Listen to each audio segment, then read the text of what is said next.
Islam spread in Sindh, who led the foundation of Islam in Sindh, and how certain areas like Sindh, Balochistan, Punjab, and Khyber Pakhtunkhwa had majority of Muslim population during the partition of India and Pakistan. How Bangladesh received the message of Islam. We'll deal with all these questions in this video. So let's get started. As we know that our Holy Prophet, peace be upon him, played tremendous role in the spread of Islam. After his worldly demise, the Rashidun era started, which lasted for about 30 years. After that, the Umayyad dynasty initiated, which lasted for about 90 years. In that period, the Sindh was conquered by the Arabs, and the message of Islam spread over here.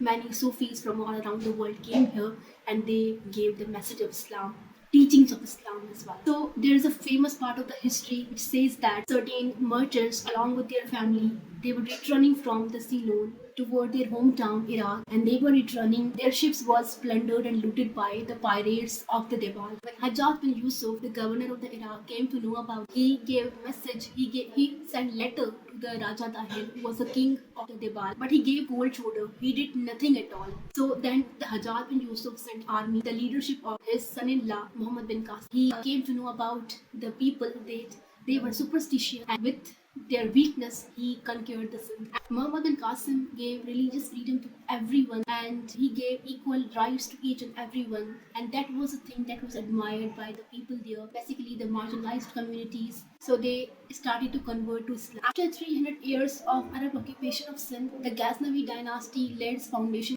whose leader was Al-Patkin. And after his death, Subuktakin take hold, and he had a son whose name was Mahmud Ghaznavi. He attacked many mandir near the part of the Lahore, and after that, another dynasty laid its foundation named Gori dynasty, which was founded by the Shahabuddin Gori, and he had a slave and son-in-law. After his demise, the Qutbuddin Aibak takes hold, and he became the governor of the Lahore, and he laid its foundation as a slave dynasty. He was the one who spread the message of Islam towards the part of the Bangladesh, and he led Islamic State. This is how the Islam spread in the Baloch parts of the Bangladesh, and the first Islamic State initiated. Thanks a lot.